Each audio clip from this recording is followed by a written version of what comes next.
Amigos queridos, senhoras e senhores, mais uma vez nós voltamos à esperança. Voltamos à esperança com muita alegria. Principalmente a alegria maior de nos dedicarmos ao estudo do Evangelho, ao estudo bíblico, nos aprofundarmos nas passagens e procurarmos entender o alcance, muitas vezes ocultos, para compreendermos o significado da mensagem deixada especialmente por Jesus para todos nós. Semana passada, a comunidade cristã comemorava a Páscoa. E o espírita? Como ele comemora a Páscoa? Como deve comemorar a Páscoa? Qual é a visão espírita da Páscoa?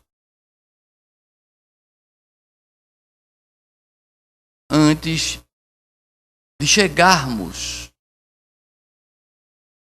a um estudo detalhado da Páscoa de Jesus, da ceia pascal, nós precisamos recuar no tempo para compreendermos a origem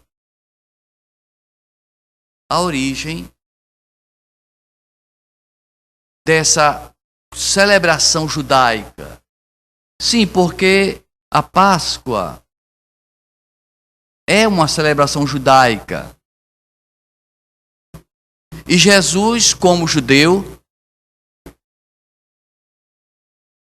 comemorava anualmente a Páscoa. Jesus não era cristão. Jesus era judeu. Cristãos foram os seguidores do Cristo posteriormente às pregações do apóstolo Paulo. Antes não existia cristianismo, nem cristãos. Para então compreendermos como foi que o povo judeu adquiriu o hábito de comemorar a Páscoa, nós precisamos recuar no tempo e lembrar e relembrar os fatos narrados no Velho Testamento, no livro Êxodos, no qual estão relatados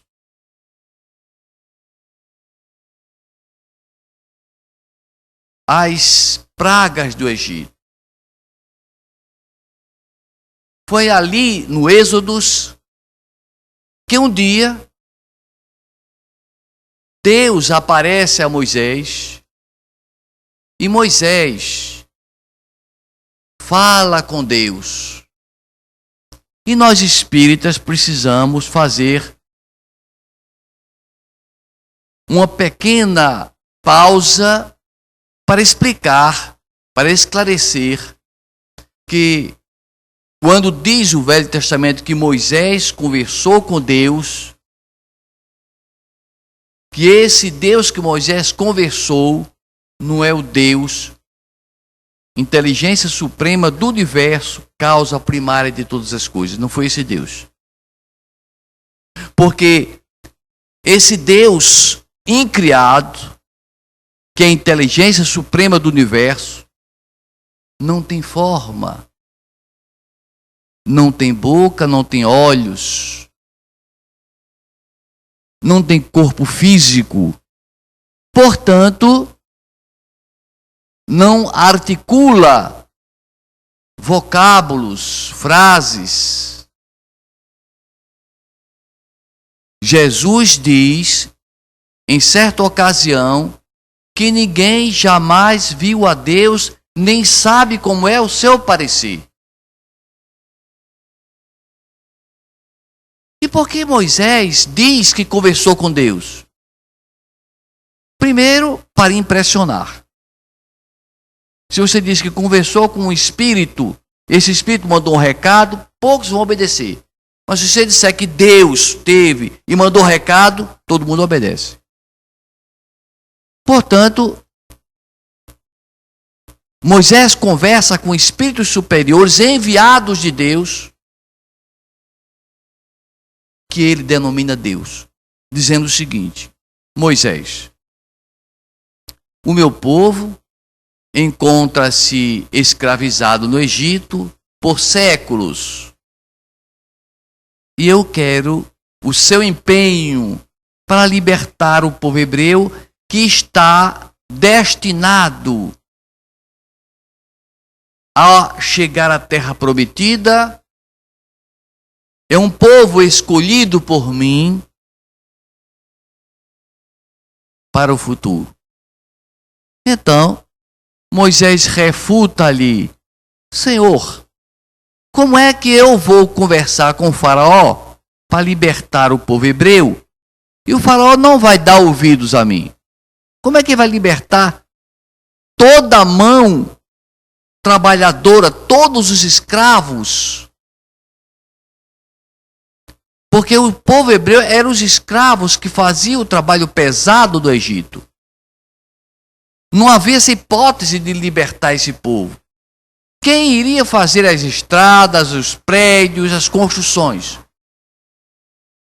Não tinha ninguém para fazer. Mas Deus manda então as pragas. Pragas que iriam abalar o faraó ao ponto dele ceder e dizer assim: eu não suporto mais essas pragas e eu vou libertar esse povo. Foi quando aconteceu a 10ª praga. Na 9ª praga, Moisés conversa com Deus e explica que o faraó não cedeu. Não tem nada não. A 10ª praga ele vai ceder e vai libertar o povo. Consta do seguinte: eu vou mandar um anjo da morte baixar sobre a terra e visitar todas as casas do Egito. Na casa que ele entrar, vai morrer o primogênito, ou seja, o primeiro filho. E Moisés disse: mas olha, como é que o anjo da morte vai identificar de noite qual é a casa de um hebreu da casa de um egípcio? Então, a orientação foi a seguinte: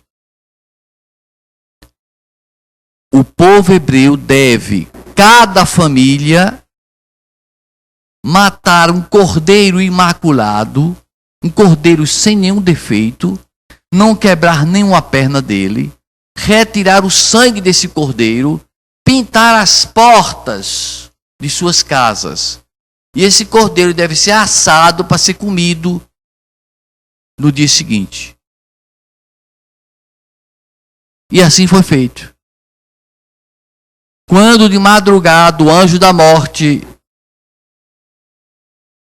sobrevoou o Egito, não entrou em nenhuma casa hebraica, porque tinha um sinal de sangue do cordeiro imaculado nas portas. Entrou só nas casas dos egípcios. E se nós imaginarmos o clamor, digamos uma cidade, eu não sei quantos habitantes teria o Egito na época, mas talvez tivesse mais de 500 mil habitantes. Cada residência está chorando pela morte do primeiro filho. Foi algo terrível. O faraó ficou enlouquecido quando o seu herdeiro, o primogênito, morre naquela madrugada. Moisés havia lhe avisado que o anjo da morte iria chegar se ele não libertasse o povo e que o primogênito iria morrer. E ele não acreditou. E quando morreu o primogênito, ele diz assim: eu não suporto mais. O povo hebreu pode abandonar o Egito. Foi aí que aconteceu a libertação do povo hebreu. Moisés, então, reúne o povo hebreu e diz: partam o mais rápido possível. Não se preocupem em fazer o pão inchar. Não coloquem fermento. Não vai dar tempo. Prepare o pão asmo, o pão sem fermento, que será alimento na viagem. E assim foi feito. E aquela multidão abandona o Egito, atravessa o Mar Vermelho, e consta o relato de Êxodos, que percorre por 40 anos os desertos, até que um dia Moisés recebe no alto do Sinai os 10 mandamentos da lei de Deus. Mas nesse espaço de tempo, Moisés reúne o povo e diz para o povo: nós temos que agradecer a Deus, porque Deus nos escolheu, nos salvou do jugo do faraó. Eu quero que de hoje em diante seja obrigatório cada família hebraica comemorar todos os anos a Páscoa, a Pessage, que significa passagem sobre, era a passagem do anjo da morte sobre a cidade do Egito. Então, a partir da determinação de Moisés, todos os anos o povo hebreu passou a comemorar a Páscoa, que consistia em matar o cordeiro de 1 ano de idade, sem nenhum defeito, sem mácula, não quebrar nenhum osso dele, depois retirar o sangue do cordeiro. Como não precisava mais pintar a porta, esse sangue era arremessado sobre o altar ou jogado sobre as pessoas, e eles faziam uma ceia pascal, ou ceia da Páscoa, em que comiam o pão asmo, partiam pão e dividiam entre as pessoas.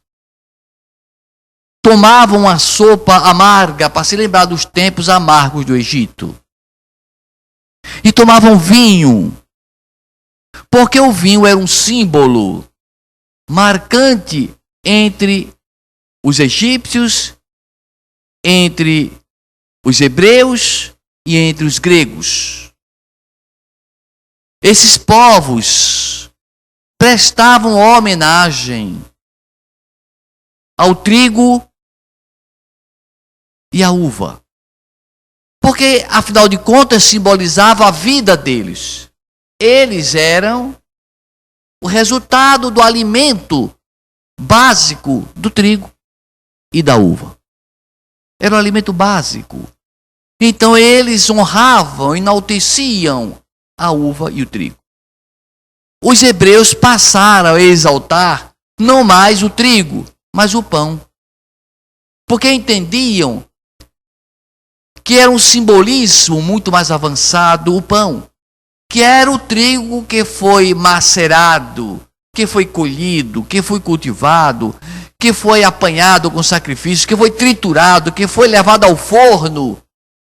O processo da evolução requer sofrimento. Então o pão tem o símbolo da evolução do ser humano. E que nós éramos o resultado do alimento ingerido durante os anos do pão e da uva, do vinho. Portanto, era uma praxe entre os hebreus a prática da Páscoa.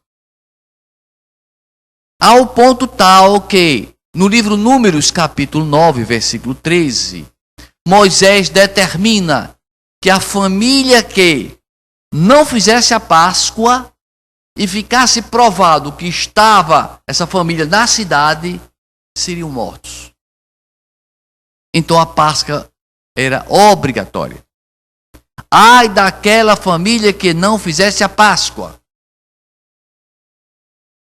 Portanto, quando falamos da Páscoa, quando nos lembramos de Jesus, quando fazemos referência, ele partiu o pão, tomai e comei, pega o vinho, tomai e bebei, a gente pensa que foi Jesus que idealizou aquilo. Mas era uma praxe hebraica. Era um costume judaico, instituído por Moisés.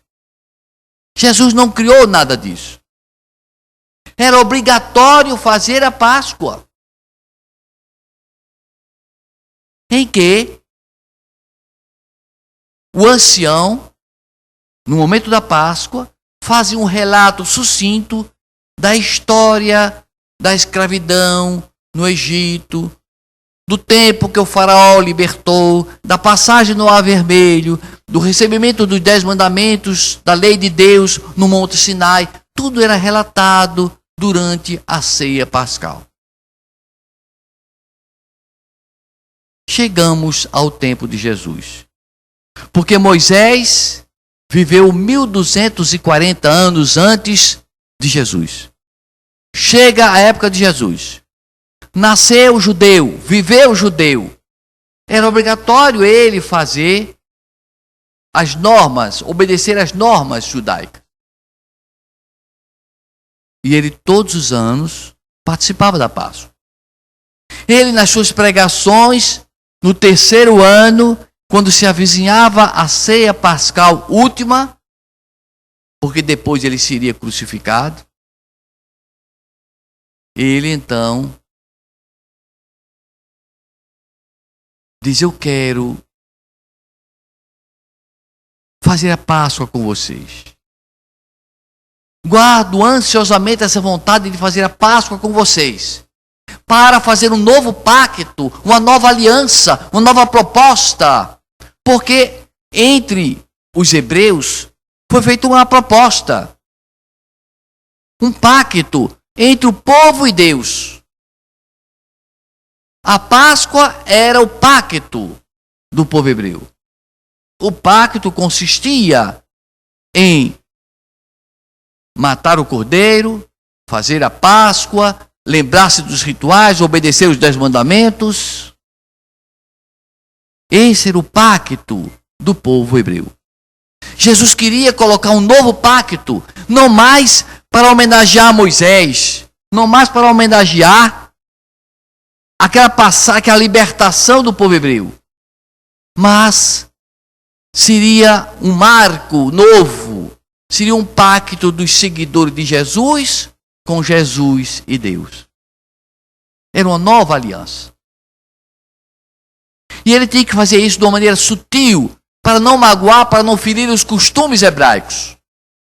E quem lê Lucas capítulo 22, e quem lê 1 Coríntios capítulo 11, vai perceber que ele, Jesus, na sua sapiência, ele divide a ceia pascal em duas partes.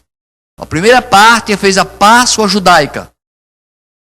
A segunda Páscoa, ele faz a Páscoa particular dele.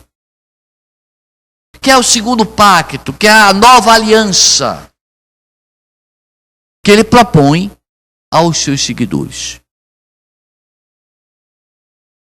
No capítulo 6 do Evangelho de João, nós vamos encontrar relatos interessantes de Jesus. Interessantíssimos. Jesus, ele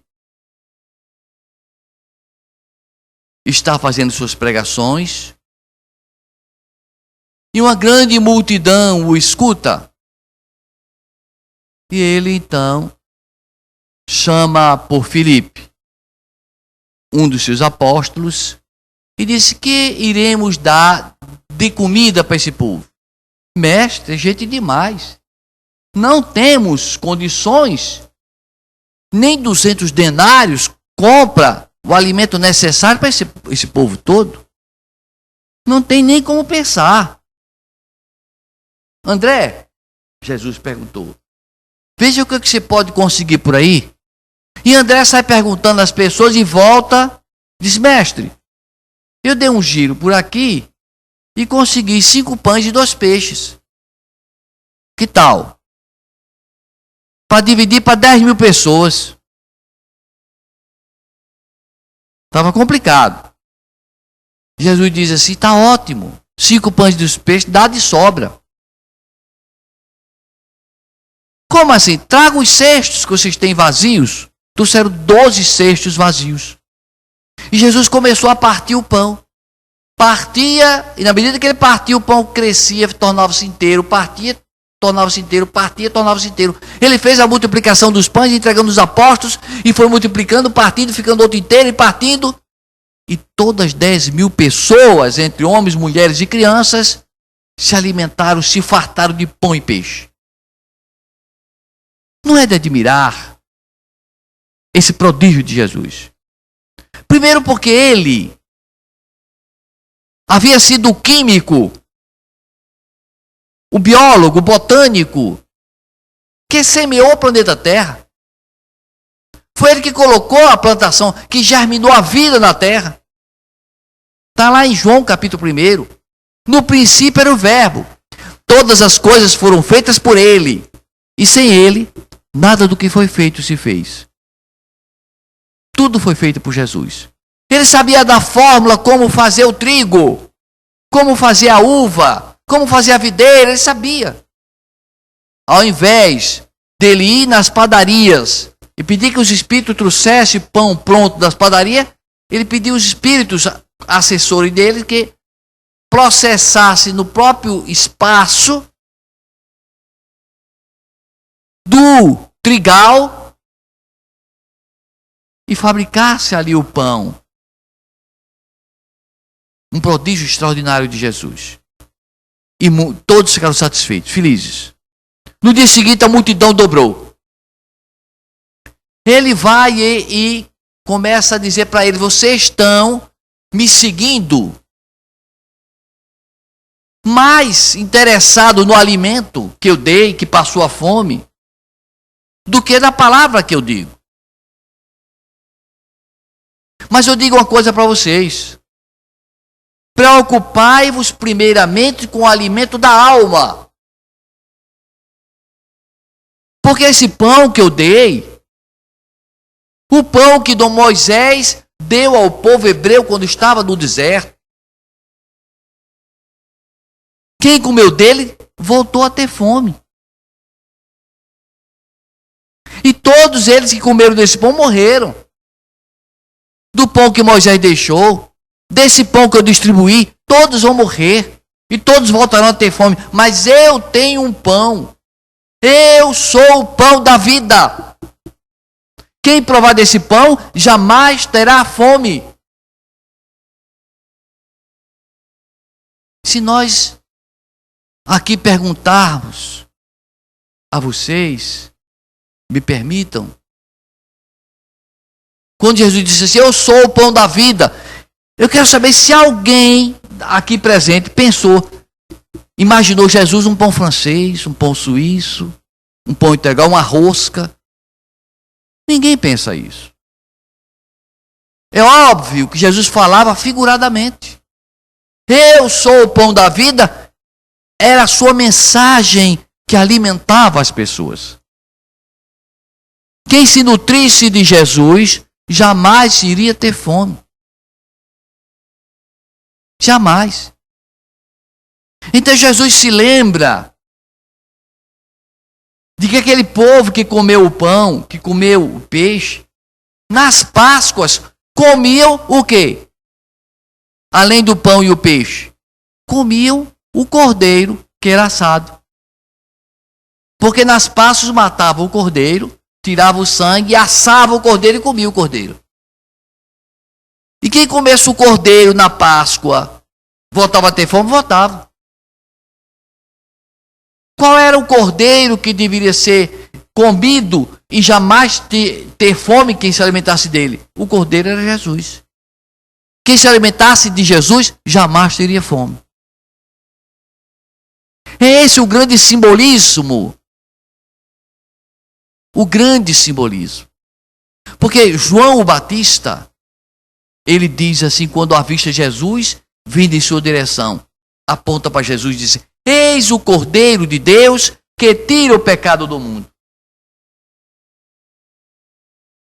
Jesus era o Cordeiro. Agora, vamos fazer uma analogia entre Jesus e a Páscoa hebraica.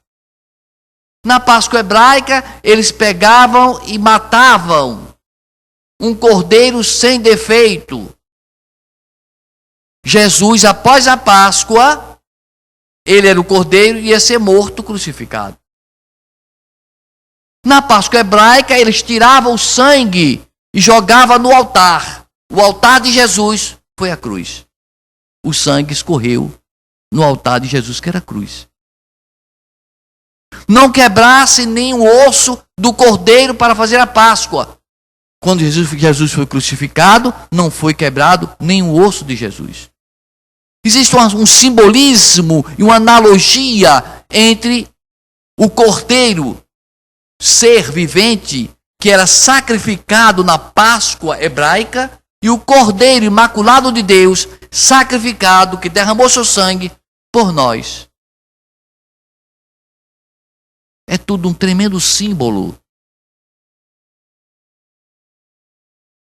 Então Jesus, no capítulo 6 do Evangelho de João, ele diz para os judeus que estavam no escutando: vocês que comem o cordeiro assado.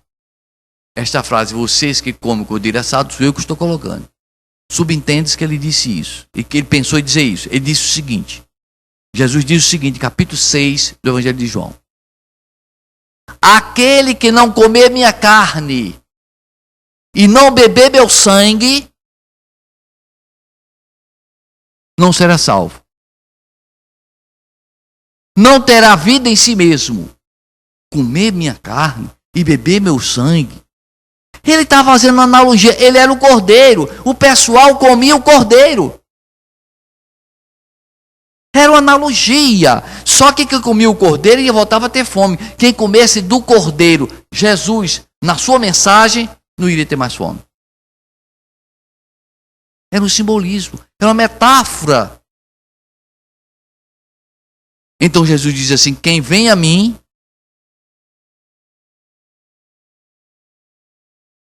e se alimenta de mim, jamais terá fome. Quem crê em mim, jamais terá sede.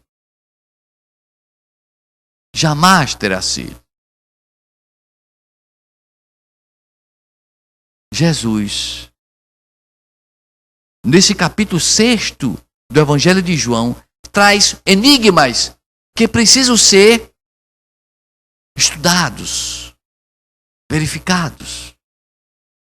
Ele fala nesse mesmo capítulo, por exemplo, que ele, após a multiplicação dos pães, ele convoca os apóstolos e diz assim: vocês podem ir no barco, eu vou depois. Como depois? Não tinha depois. É como que você está no ponto de ônibus e diz: esse é o último ônibus. Pode ir que eu vou depois. Como? Esse era o último ônibus. Esse era o último barco que ia sair. Vão que eu vou depois. E os apóstolos foram. E Jesus acompanhou depois, caminhando sobre as águas. E os apóstolos olharam para ele e disseram: é um fantasma. Assombrados. Porque ele estava um pouco diferente, irradiando luz.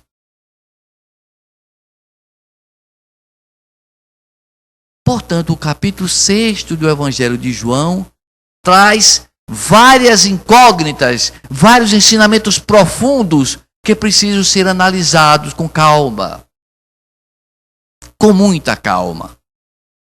Vamos, portanto, agora, com esse preâmbulo, começar a estudar um pouco a Páscoa em si. Porque uma coisa que me incomodava era Jesus dizer assim: tomai e comei, isto é meu corpo. tomai e bebei, isto é meu sangue. Me incomodava, porque como eu explicar aquilo ali? Como explicar? Até que eu lendo o livro Sabedoria do Evangelho, o 7º livro, de Carlos Toledo Rizzini,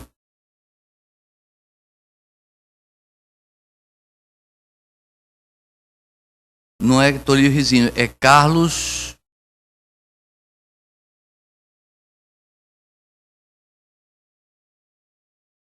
Bom, fugiu agora, daqui a pouco eu lembro. Esse escritor do Sabedoria do Evangelho, ele era padre. Ordenou-se padre em Roma. E um dia, em 1937, Mahatma Gandhi vai a Roma e pede uma audiência ao Papa. E as pessoas vão dizer ao Papa, olha, quem está aí pedindo audiência é Mahatma Gandhi. É um líder político mundial. Agora tem um problema. Ele está com uns trajes estranhos. Uma espécie de uma tanga que é usada na Índia, um turbante na cabeça.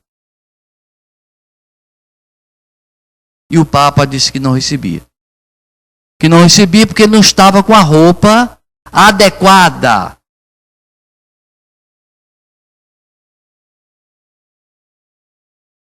Quando então esse padre diz assim, eu vou deixar a batina. Vou deixar a batina porque se o Papa não recebeu Mahatma Gandhi no seu traje original, possivelmente não receberia Jesus se chegasse com a sua roupa simples e com a sandália no pé, arrastando. Portanto, ele abandonou a batina. Abandonou a batina. 13 anos depois de abandonar a batina, tornou-se espírita. E escreveu Sabedoria do Evangelho. No 7º volume de Sabedoria do Evangelho, ele interpreta essa passagem de Jesus, dizendo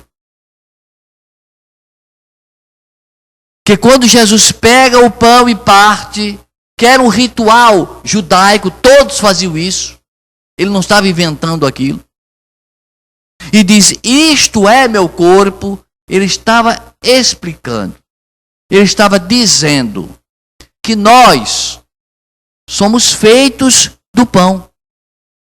E como eles comiam basicamente o pão, aquilo era o corpo dele. Isto é meu corpo. E ele joga faz um jogo de palavras. Tomai e comei, isto é meu corpo. Mas ele fazendo analogia à sua mensagem. E fazendo analogia ao alimento que faz a gente. Nós somos feitos do alimento. Quem nos faz é o alimento. Eu me recordo do caso de uma senhora, de uma mãe, que guardou todas as latas de leite em pó, que serviram para nutrir seu filho, até quando ele deixou de usar leite em pó. E um dia, quando a criança já estava grandinha, ele disse, meu filho, chega e vê uma coisa aqui no quarto. Abriu a porta e o menino avistou uma montanha de latas vazias. O que é isso, mamãe? Isso é que fez você. Você foi fabricado disso. Então, esse simbolismo colocado por Jesus, isto é meu corpo. Ou seja, se nutrindo do pão, o pão lá dentro sofreu a metamorfose, a transubstanciação, tanto do pão como do vinho, como de qualquer alimento, e a gente então tornou-se adultos.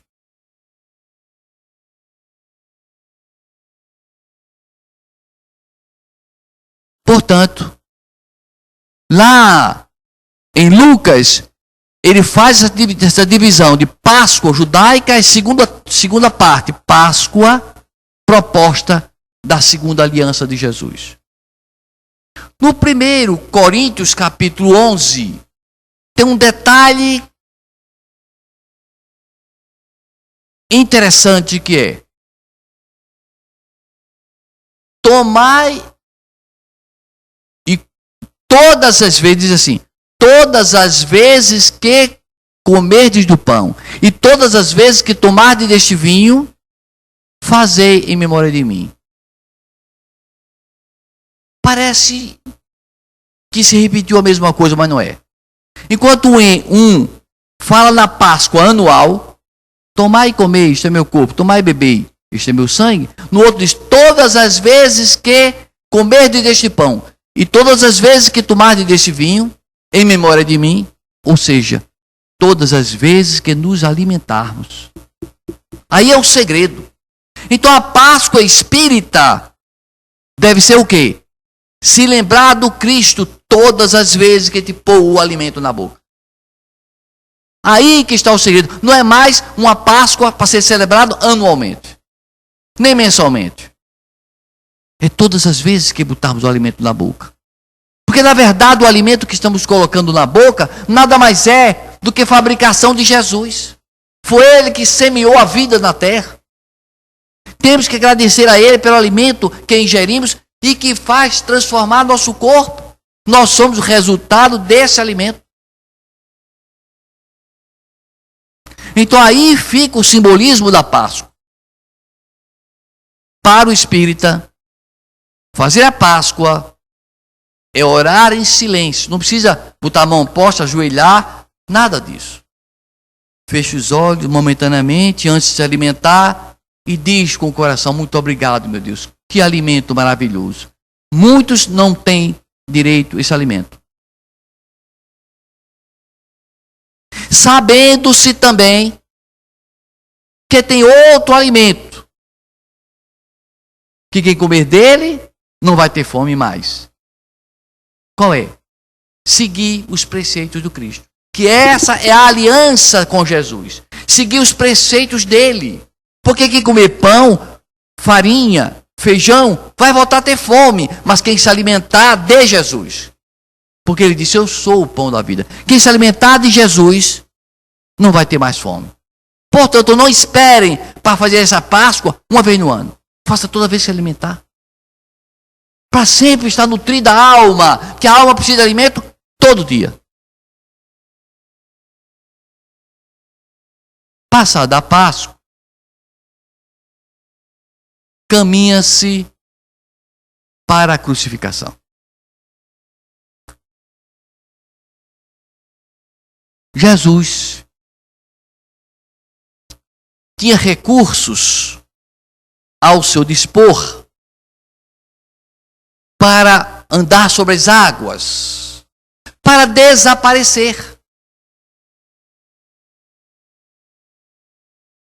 Em algumas situações, pegaram Jesus pela roupa, levaram-no para o alto de uma montanha, pretextando arremessá-lo no abismo, para despedaçá-lo. E ele desapareceu no meio deles. Sumiu no meio deles.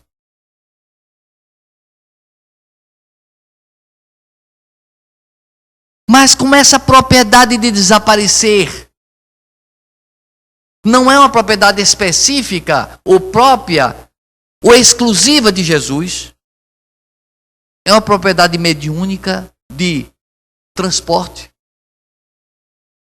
Vamos relatar rapidamente o transporte ocorrido com o apóstolo Filipe. Filipe consta lá em Atos dos Apóstolos, capítulo 8. Filipe estava com outros apóstolos quando aparece um anjo. Eu só fico pensando aqui entre nós, tantas pessoas que lêem a Bíblia, que cita que apareceu um anjo, que é espírito. dando recado, disse para ele: olha, Filipe, eu tenho uma tarefa para você. Isso o que é? Que você vá até a estrada que liga Jerusalém a Gaza. Jerusalém a Gaza. Você vá para essa estrada que tem uma pessoa necessitando de suas explicações religiosas, bíblicas. Ele não pergunta assim, mas com o que é que eu vou? Montado em quê? Que transporte? Não pergunta. Não pergunta. O senhor quer que eu vá? Quero. E foi. Ele foi a pé. Essa estrada tem, sabe quantos quilômetros? 40 quilômetros. Não se sabe, não diz a Bíblia, se essa carruagem que estava na estrada, se estava no quilômetro 10, 20, 30 ou 40, não diz. Eram 40 quilômetros de percurso. Era uma pessoa, um eunuco, que ia numa carruagem, puxado por cavalos, correndo, uma lanterna acesa, procurando ler uma passagem do profeta Isaías, que dizia assim: como um cordeiro inocente foi levado ao matadouro e sem um gemido sequer se submeteu. E Filipe recebeu o recado do anjo e foi para essa estrada e acompanhou essa carruagem a pé. A carruagem, puxada a cavalo, devia ir assim uma média, digamos, de 30 km por hora. Mas uma pessoa correr, acompanhar correndo, eles estavam correndo, acompanhando a carruagem. Ei, diga, está lendo o quê? Lendo Isaías. O que é que está entendendo aí? Nada. Você quer alguma explicação? Quero, suba. Aí ele subiu. Ele não parou a carruagem não, foi andando e o correndo e o caba correndo também. Era um fenômeno mediúnico. Ele entra, senta-se e explica: olha, isso aí se refere ao Cordeiro de Deus e Jesus. Que você não sabe, mas ele foi crucificado há poucos dias atrás. Foi imaculado. Essa é uma passagem profética do profeta Isaías, anunciando a vinda desse Cordeiro de Deus, que é Jesus, que foi crucificado. O eunuco ficou feliz. Então ele desaparece da vista do eunuco. Instantaneamente desaparece da vista do eunuco. Some. E vai aparecer na cidade de Azoto, que ficava a 5 quilômetros de Gaza. Ninguém sabe quantos quilômetros ele bilocou, se 10 quilômetros, se 15, se 20. O fato é que houve um fenômeno de transporte. Ele sumiu num canto e apareceu no outro. Mas voltemos a Jesus, ele foi crucificado. E ele tinha dito, anunciado que no terceiro dia ressuscitaria. E aí, eu quero falar dessa ressurreição, por quê? Porque a Páscoa, para os cristãos, para muitos cristãos católicos, evangélicos, judeus, não judeus, mas cristãos, a Páscoa simboliza a ressurreição do Cristo. Para uns é apegado ao processo da ceia pascal. A outros se detém na ressurreição do Cristo. Então vamos agora fazer um foco sobre a ressurreição do Cristo. Jesus é crucificado na sexta-feira e na madrugada do domingo, Maria Madalena, aquela que tivera 7 espíritos obsessores com ela, e que Jesus tirara os 7 obsessores dela. Maria Madalena chama outra Maria e sai no escuro da madrugada para visitar o sepulcro de Jesus. Mulheres, os cabamachos, ficaram em casa. Foram na escuridão das noites, com archotes, até o sepulcro para jogar unguento no corpo do Cristo, jogar perfume em Jesus. Quando se aproximam do sepulcro, sentem um tremor de terra, um barulho estranho, o chão treme. E quando chegam ao sepulcro, os soldados que guarneciam o sepulcro onde Jesus estivera colocado, estavam desmaiados. Como que tivessem petrificados no chão, duros, desmaiados, mortos, semi-mortos. Em estado de catalepsia. Então elas assustadas, botam o archote na direção do sepulcro e Jesus não está mais lá. Avistam um anjo, um espírito,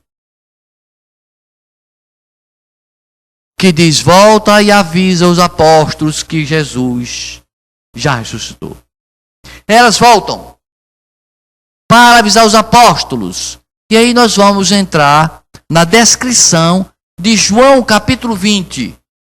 Elas voltam para chamar os apóstolos. Nessa ida, na demora, à distância, devagar, no escuro, a conversa e o retorno, já começou a clarear o dia. Pouquinho mais clarear o dia. Aí os homens tiveram coragem. Estava mais claro? Os homens foram. Pedro, o apóstolo Pedro, já de certa idade, e João Evangelista, bem rapaz, novinho, saíram correndo, isto é, João Evangelista correndo, Pedro no choto, porque velho não corre, faz aquele choto, devagarinho. Chegando ao sepulcro, João chegou primeiro, que era jovem, olhou, não viu nada, não entrou no sepulcro. Pedro chegou em seguida, adentrou o sepulcro, examinou, vazio. Maria Madalena voltou mais uma vez ao sepulcro. Os dois se desanimaram, voltaram chorosos. Mas Maria Madalena não voltou. Ficou olhando para o sepulcro, então apareceram 2 anjos no sepulcro. Relato de João, capítulo 20. 2 anjos, um de cada lado, luminosos. A quem buscais? Perguntaram os anjos a ela. A Jesus, que eu trouxe unguento e perfumes para passar no meu mestre. Se vocês sabem onde colocaram o meu mestre, para onde levaram, diga-me que eu vou atrás dele.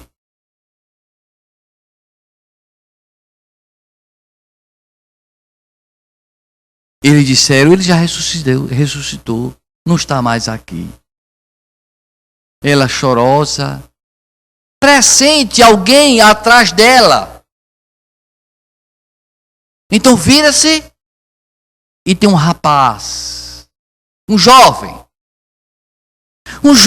que era Jesus. Era Jesus.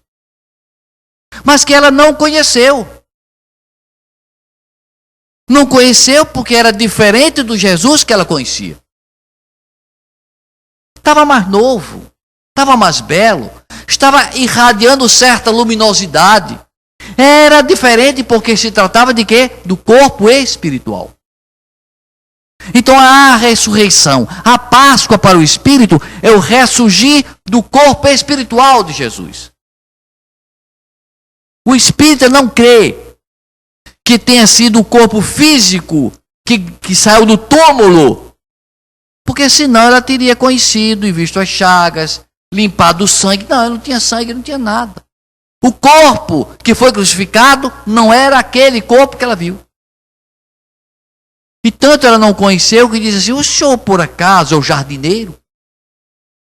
Como que diz assim, tão novo, trabalhando aqui no jardim, o senhor que cuida do jardim? Ele olha para Maria com aquele olhar cristalino e penetrante, sabendo que ela não estava o reconhecendo, porque ele estava diferente realmente em espírito. Pronuncia o nome dela como ele gostava de pronunciar, E pelo timbre da voz, pelo som da voz, ela reconheceu Jesus.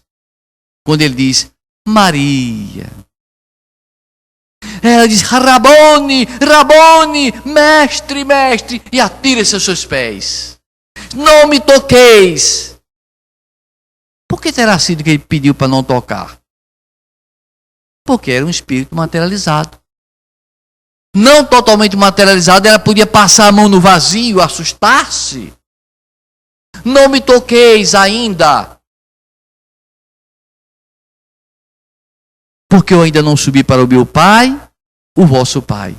Eu não subi para o meu Deus, o vosso Deus. Ou seja, o Deus de Jesus é o Deus nosso. O Pai de Jesus é o Pai nosso.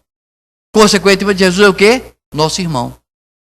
Então, nessa passagem, ele explica claramente, sem qualquer sombra de dúvida, ele não era Deus. Ele era irmão nosso. Eu ainda não subi para o meu Deus, vosso Deus, para o meu Pai, vosso Pai. Mas vai e avisa meus irmãos. Olha o tratamento que ele dá. Avisa meus irmãos que eu vou aparecer a eles na Galileia.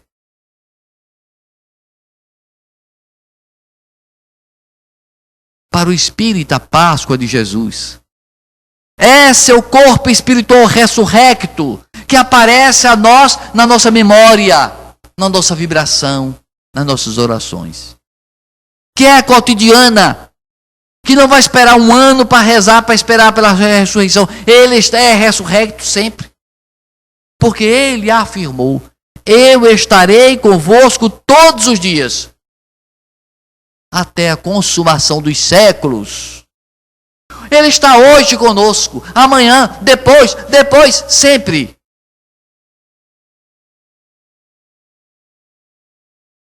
Mas surge um problema, uma espinha que atrapalha a garganta de muita gente. O desaparecimento do corpo de Jesus. Pelo fato do corpo ter desaparecido, os teólogos que acreditam que o corpo que ressurgiu foi o físico, diz, olha, sumiu aqui e apareceu acolá, mesmo fechando os olhos e os ouvidos para entender que na verdade era um corpo diferente. Mas sumiu, por que sumiu? Por que o corpo de Jesus sumiu? Já explicamos antes que o seu corpo sumir, aparecer e desaparecer não era nada difícil. Ele fez várias vezes. Até o próprio Filipe desapareceu numa estrada, apareceu em Azoto. Então desaparecer não era problema. A questão é saber por que desapareceu. Quem vai explicar isso é Terezinha Oliveira, a estudiosa bíblica espírita, quando explica o seguinte: Jesus sabia que ia ser crucificado. Jesus sabia que seu corpo, se caísse nas mãos dos sacerdotes ou dos romanos, iria ser exposto a público, ia ser ridicularizado. Olha aqui o seu mestre, aqui ó o defunto dele, ele disse que ia ressurgir, olha ele aqui, está conosco, vamos despedaçá-lo e esquartejá-lo. Se Jesus, o corpo de Jesus, não fosse habitado pelos sacerdotes e fosse eventualmente, improvavelmente levado pelos apóstolos, iria se transformar em mercadoria. Quem sabe se não estava na internet hoje em dia, olha, eu ainda tenho 2 unhas de Jesus, uma do pé e outra da mão. 30 milhões de dólares cada unha. Era. Põe a vender mecha de cabelo, fio de cabelo, unha de pé, dedo mindinho, o maxilar, enfim. Ia fazer negócio com o corpo de Jesus, mesmo que nada se provasse que era dele. Então a melhor maneira era o quê? Desaparecer o corpo. Ele podia fazer isso? Podia. E já tinha feito antes. Ele desaparece ali e reaparece num outro cemitério, num outro local, e lá se decompõe. Jesus, o corpo de Jesus se decompôs, Sabe por quê? Está lá no Evangelho de João, capítulo 6. A carne para nada se aproveita. O importante é o Espírito. Ou o Espírito é o que vivifica. Disse Jesus. Se a carne para nada aproveita, como é que ele ia ressuscitar com a carne que não aproveitava? Então é fato que a carne realmente é para apodrecer. O Espírito é quem vivifica. E o apóstolo Paulo, na sua primeira epístola aos Coríntios, capítulo 15, ele diz: semeia-se corpo que apodrece e ressuscita corpo que não apodrece. Semeia-se corpo corruptível, ressuscita corpo incorruptível, ou que não apodrece. Qual o corpo que não apodrece? O espiritual. Qual o corpo que apodrece? O corpo físico. O que é semear? Semear é cavar um buraco e jogar lá dentro a semente. Então semeia-se corpo animal, isso é, pega o corpo, joga no túmulo, está semeando o corpo. Ressuscita corpo espiritual. Portanto, queridos amigos, do estudo da Bíblia à luz da doutrina espírita, nós vamos, a partir de hoje, ter um zelo especial pelo alimento que colocarmos na boca. Para agradecermos aqueles nutrientes que vão ser aproveitados pelo nosso organismo. Nós precisamos, acima desse alimento físico, lembrar-se que Jesus é o pão da vida. Quem se alimenta dele jamais terá fome.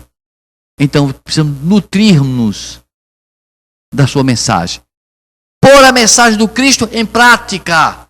Não teoricamente, colocar em prática. E entender que o Cristo, para o espírita, é aquele espírito imortal, que jamais se decompõe, que está presente ao nosso lado sempre que solicitarmos o seu concurso. Eis que eu estarei convosco todos os dias, até a consumação dos séculos. Que o Mestre nos abençoe hoje e sempre.